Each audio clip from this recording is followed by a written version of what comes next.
Hello everyone, welcome to my channel. This is a GM prep video, an efficient GM prep video. So as you know, I like to prep for 1 hour for every 4 hour of gameplay. That is my goal, my eternal goal. I don't know if I succeeded for this. I believe I did, because we're going to get much more than 4 hours of this out of this prep that I have right here. I will take photos of this and show them up as I talk about them. They're in French because I speak French normally. So you can speed up the video speed to 1.25 so I can speak English a bit more fluently as you listen to this video. Okay, so I'll just go through the prep that I did real quick. So the first page, it's called Val David Saga because I'm in Val David right now. The page is called Mirezin and the Elves. So the first scene that I want to open with is Mirezin possessed by the crown, going away in the snow with the beeman, and the beeman is bringing Mirezin to Godrai. Godrai is like the older elf with the elk. He has his posse with him. He has Lysandra, Golden Grasp, Mearoel, the dangerous elf, and a few would-be members of the Iron Pact. These will stay really far. They don't get mixed up unless something goes wrong. But that would be the first scene. Why do I want to start with this scene? Well, as you know, I really want to have a strong start to every session. That's very important. And I think that having a lone PC possessed by the crown with the elves around him, that will be a very tense and very interesting scene. How am I going to make it tense and interesting? Well, first of all, there's going to be a little game of cat and mouse. I wrote right here, the Mirezin and the Beeman, they go every turn, they advance 3 moves. So it's all abstract. We don't really care what's the distance. It could be like every turn can be 10 minutes, and 3 moves can be, I don't know, like 2 miles, whatever, 1 mile a move or half a mile a move. It's not important. It's just abstract distance. The importance of noting how many moves they're up front is just to see if the others will catch up. So I think that I will start with describing Mirezin and the beeman moving forward for a while, and I'll have Beau and Wild that are following do some strong rolls to try to move through the snow, maybe a vigilant at some point to see if they keep the track, and I will ask the other players that are in the logging camp what they want to do. One of them, guy, has like a spirit bond or friend bond or something with Wild, so he will feel that Wild is getting further away, that Wild is scared or flummoxed, so they will know that something's afoot. I believe they probably will want to go pursue themselves, so we probably will have Mirezin and the Beeman, followed by Wild and the Goblin, and further back the rest of the group. We shall see. If they stay in the camp, something will happen to them anyhow. So once these turns are passed, Mirezin will meet Godrai sitting on a rock. That's in the middle of the page, fully concentrated on his ritual, because he's moving this ritual around, so he's concentrating. His elk behind him, maybe further behind, very vague in the snow, a few silhouettes. You know that there are other guards. We don't know who they are. Godrai will. So this first scene will be an attempt for Godrai to take control of the crown, to submit the crown to his will, to liberate Mirezin from its influence, and to be able to leave to the tomb with this crown. He's not sure he's going to make it. He has to roll. So Godrai will make a bend will attempt against Uran Lo attack. If he fails, he will not be able to attempt again. He will have a difficult choice. He will probably want to have Mirezin follow him. If Mirezin is Mirezin, you know, will be able to try to fight off this influence every now and again. I believe that I think once you're really possessed, you get like one chance a day or something. I don't know if it's specified anywhere, but I think that every time you fail, it takes longer for you to try again.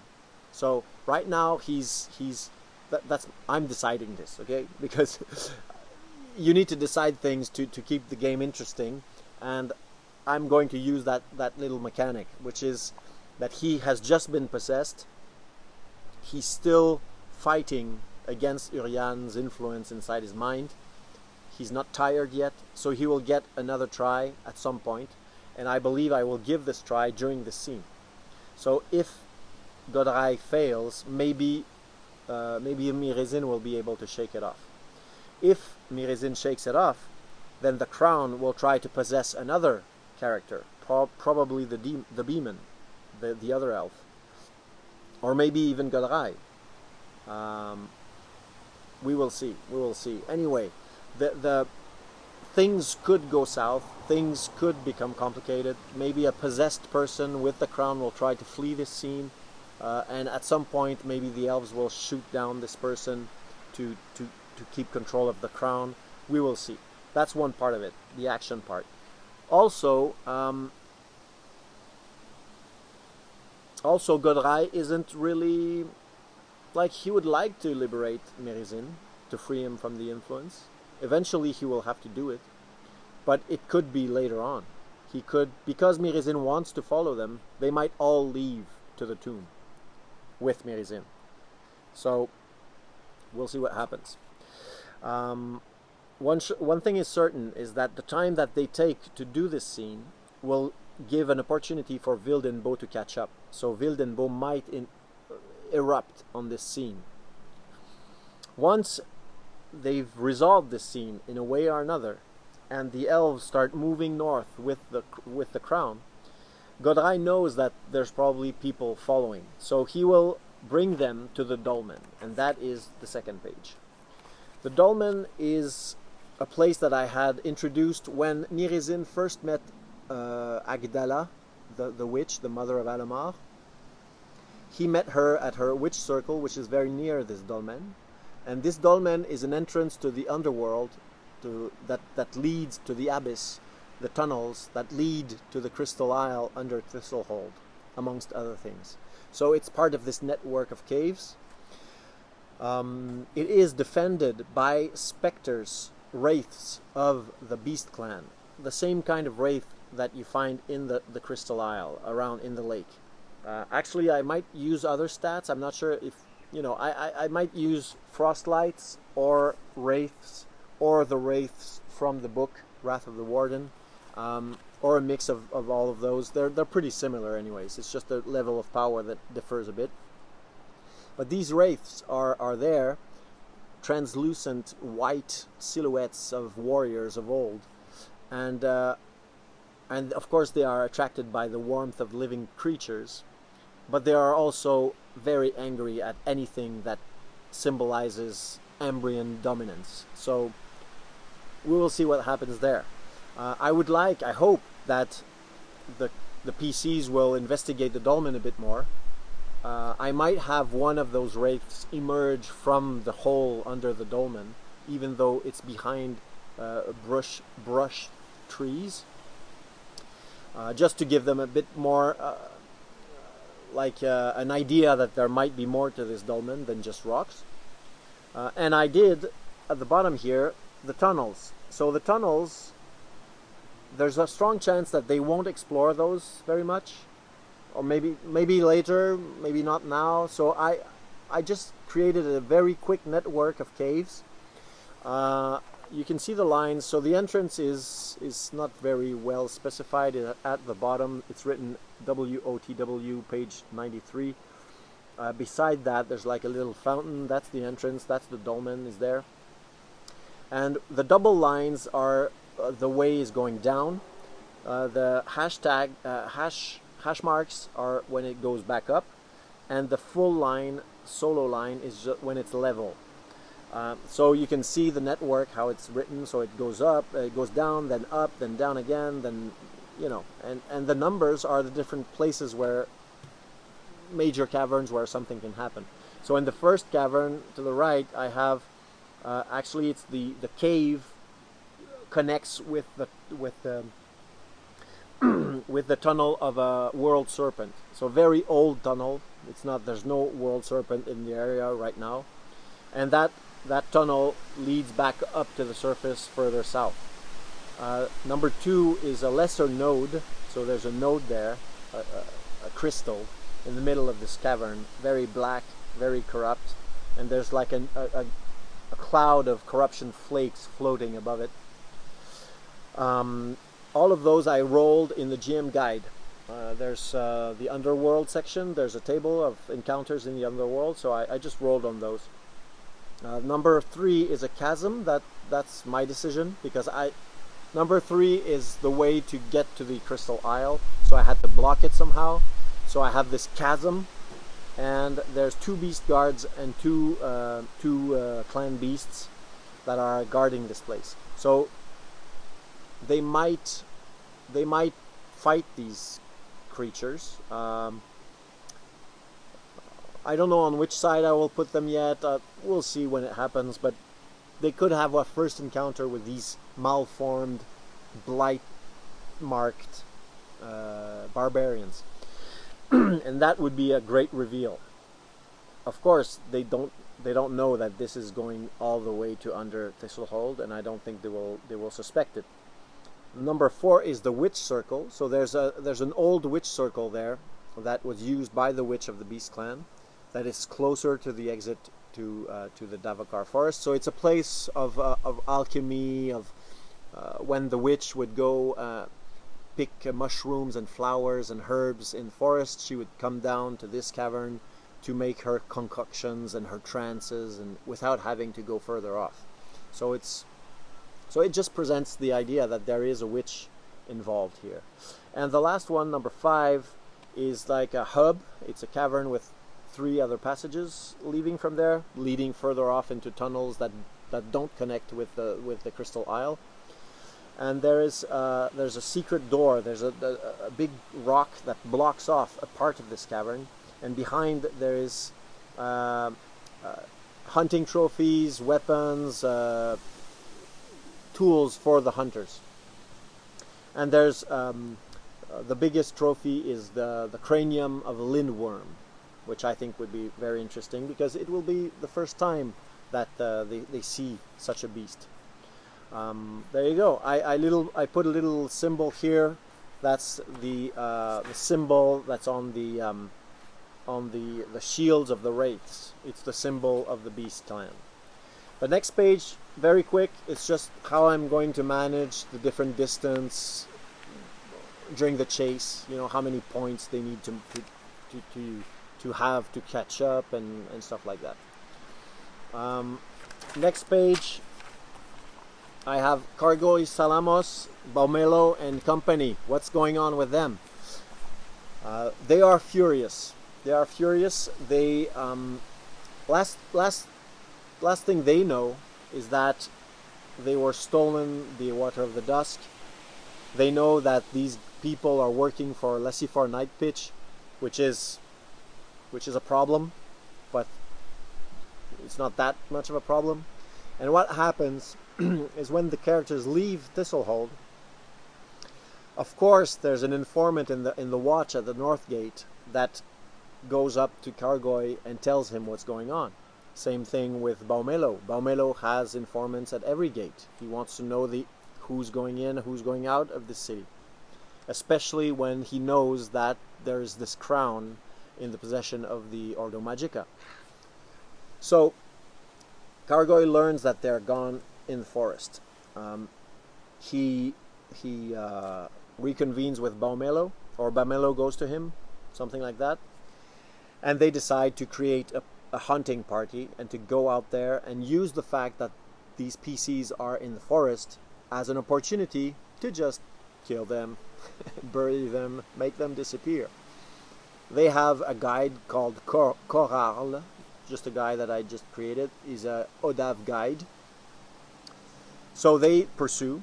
They took the time to create this group and to leave, so they're quite a ways off.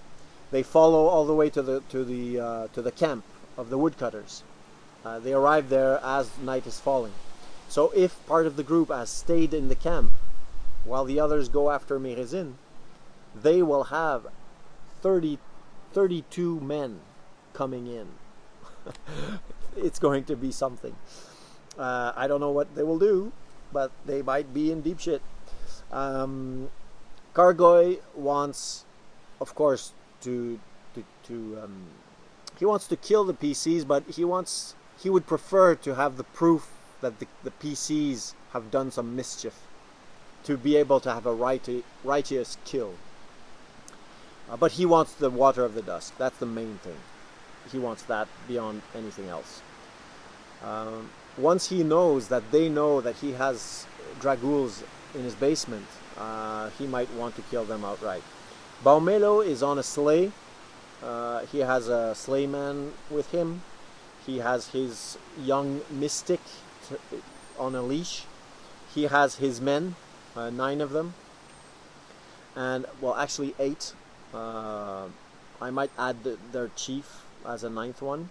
There's Kargoy, Roya, and Serex Atio that are there with their 4 mercenaries, their 2 Jakars. And there's 10 young young sellswords of the sun, like those younger guys, those that are the friends of Edragar and the previous one that was imprisoned, and those that are the most faithful to Dolani. So there's 10 of them.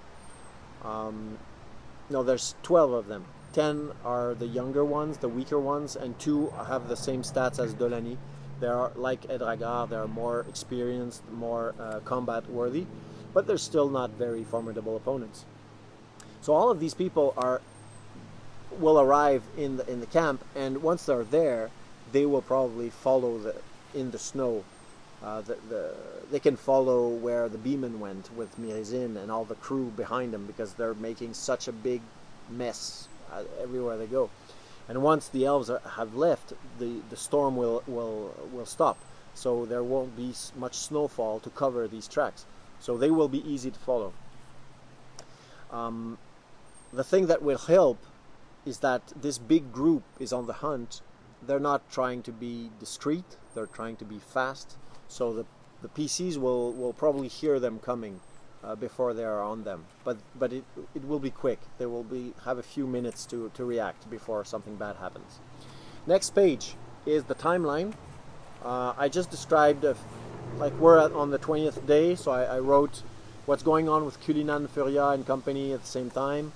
And a bit more information about Kargoy and Baumelo. And I also added that Marvelo, the captain, is also alerted that all of these people left town. So they know that the PCs left town, and they know that a big contingent of armed men with the witch hunter have left after that. So he just has a hunch that something's wrong, and he will also bring a group of men and go into the forest just to try to intervene if some wrongdoing is going on. He has a very good relation with the PCs. He's aware that the PCs are working for Lessifor Night Pitch.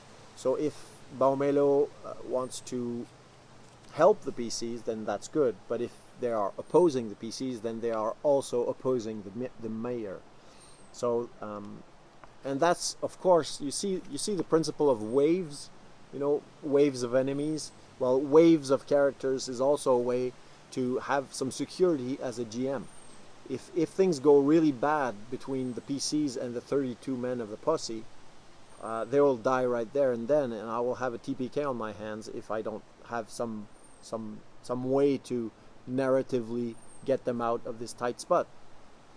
I don't expect they will be that stupid, But if they are, then I can have a Deus ex machina from Marvelo arriving with his men to stop the fight and to revert to a bit more of a like a tense negotiation kind of scene.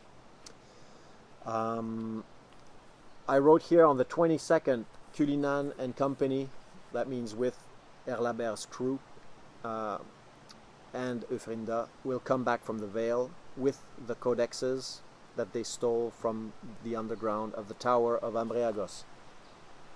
On the 24th, Dolani and the other prisoners will be judged. Dolani will be exiled, and the ones that are directly culpable of vandalism or arson will either be hanged or have their hands cut off. Last page. So the judgment of Dolani. Just some details of who's involved. Baumelo is pressuring Elfeno to demand to the mayor that Dolani be judged by the church and not by the regular court. A lot of people are still with Dolani. A lot of people like what the sellswords had to say. But the fact that the storm will stop will calm somewhat the people. But still, the mayor just wants everything to stay calm. He doesn't want to confront these people. So he won't be so harsh versus Dolani at first. And what he will do to sort of put the population on his side is that he will have a décret. Décret means an edict that any elf should be hunted and can be killed on sight, and has to be denounced to the authorities. Any friend of the elves will be banished from the city. And the secretary, I don't remember her name, I think is Esbet, I think. The secretary of Varnam at the academy, she will denounce, she will snitch on him, and he will be arrested and interrogated and eventually exiled. The changelings need to declare themselves to the authorities and to wear an iron ring with a special symbol on it at all times, or be forced to leave Thistlehold. So that's just for the ending. So that's my prep for next session. I think that we will probably go through this prep pretty much, but I know that the next steps will be having a downtime period, maybe some inkling of what's going on with Cullinan and company, but mostly that they're not there, because everything is happening in Erlabert's house. I will speed up time a bit, and later on I have already other notes on what will happen, because the Templars will send some Templars to Le Domé. That will be funny, because I have a little surprise there for the PCs. And eventually, when the spring comes, that's after the downtime, so that would be maybe the other session after. We'll see.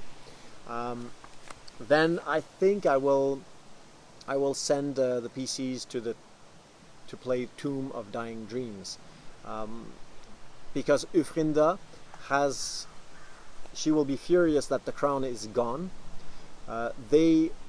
She is trying to find where is that tomb already, and so because she thinks that maybe some interesting finds are to be made there. So once she knows that the crown is gone and maybe gone back to the tomb, she's even more motivated to go there, and not herself, because she's a higher up. She will send somebody else. She will send Senya. Senya is a lover of hers that is in the current chapter of the Ordo Magica. I decided that she would come from the current chapter, and so as soon as the snow thaws, Senya leaves on that expedition, and 5 weeks later they break contact, and we don't know what happened to them. And Eufrinda will be very worried. She can't talk to Cornelio because she's doing that behind his back. In Curun, nobody is interested on doing any follow-ups. It's sort of a secret thing. They don't really know where Senya has gone exactly, and so she might talk to the PCs, maybe, or maybe not, because maybe she doesn't trust them by then, but then Tobela will do so, because Tobela is a friend of Eufrinda, and Tobela, she likes the PCs. The PCs have saved her. She knows that they are good people and they're brave, and I think that she might spill the beans and bring about this next chapter. If the PCs do not want to go to the Tomb of Dying Dreams, because as I said, everybody does what they want, then it could mean the beginning of the Wrath of the Warden, effectively, with Anadea coming to them. So when the snow thaws, Erlabert will also go back in the forest without Cullinan Furia to hunt Eox, and they will bring back the skull of Eox in Thistlehold during the spring months. So as soon as that is done, Anadea gets a call from her new friends, the Elves, that they must do something about this corruption in the town. So that could be the next step. We'll see. It really depends on the PCs. If the PCs go to the Tomb of Dying Dreams, maybe after that they will want to go to Carvesty, and maybe I will go start the Witch Hammer instead. So I want to close this video. I know I'm talking too much. So the idea is that all this printed material that is very high quality and very dense and sometimes a bit unwieldy, because there's so much lore and so much stuff to understand and learn, I think the easiest way to use it is to, of course, read it and take notes on things that interest you, but keep in mind that it's all modular. It's all things that you can piece around to really cater to what your PCs are actually doing, what they're interested in, and try to just build off of them. And that's why the actual preps I always do just the next session. So there you go. That's the prep for session 46 that we will play in a few days, and I will do a session recap later, maybe next week, maybe the week after, we'll see. So thanks a lot for being there. Once again, if you want to support the channel, please check my adventure on DriveThruRPG, or leave a like, a comment. All those things are good. If you're curious, you can also go see a bit of what I do as a filmmaker on NotreCinémaMaison.com. I'll put the link in the show notes. So have fun this summer. I hope you have some good gaming planned also, and see you in the next one. Bye bye.